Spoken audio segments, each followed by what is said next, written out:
რაც მოგვიტან შფოთვაზე საუბარი, მიზეზების გააზრება კრიტიკულად მნიშვნელოვანია. ახლა კი უფრო კარგად რომ მივხვდეთ მის სარგებელს, გეტყვი, რას მოგიტანს შენს შფოთვაზე სხვებთან საუბარი.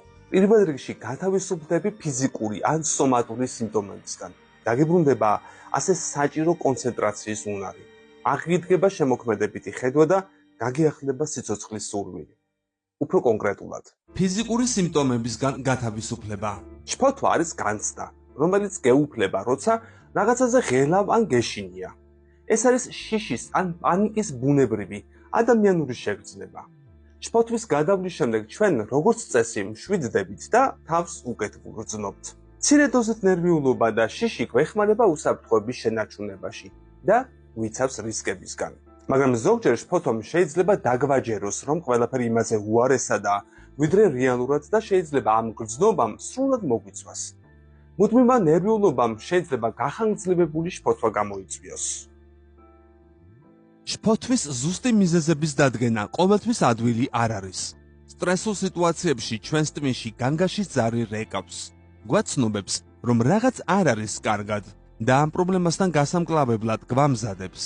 რთული სიტუაციიდან თავის დაღწევაში დასახმარებლად ჩვენი ტვინი გვაფხიზლებს, წყვეტს ფიქრს სხვა საკითხებზე და მეტ სისხლს გადაესვრის ფეხებისკენ, რათა გაქცევისთვის მოგვამზადოს.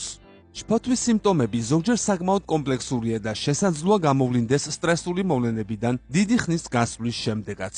შფოთვისთვის დამახასიათებელი ნიშნები და სიმპტომებია. ფიზიკური, უჰაერობის შეგრძნება, თავის ტკივილი ან გონების დაკარგვის შეგრძნება. აჩქარებული გული, ზოგჯერ მაღალი წნევის თანხლებით. მოუსმენრობა, კანკანი და სისუსტის შეგრძნება ფეხებში.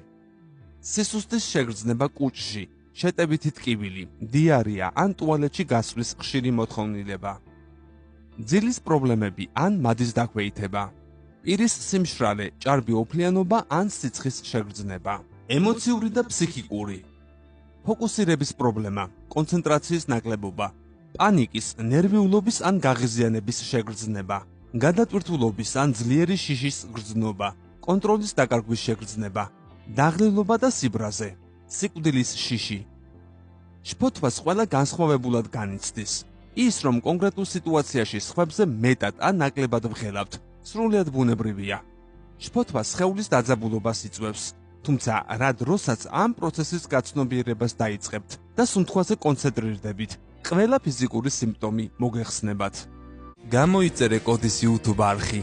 ნახე უამრავი საინტერესო ვიდეო სხვადასხვა თემაზე.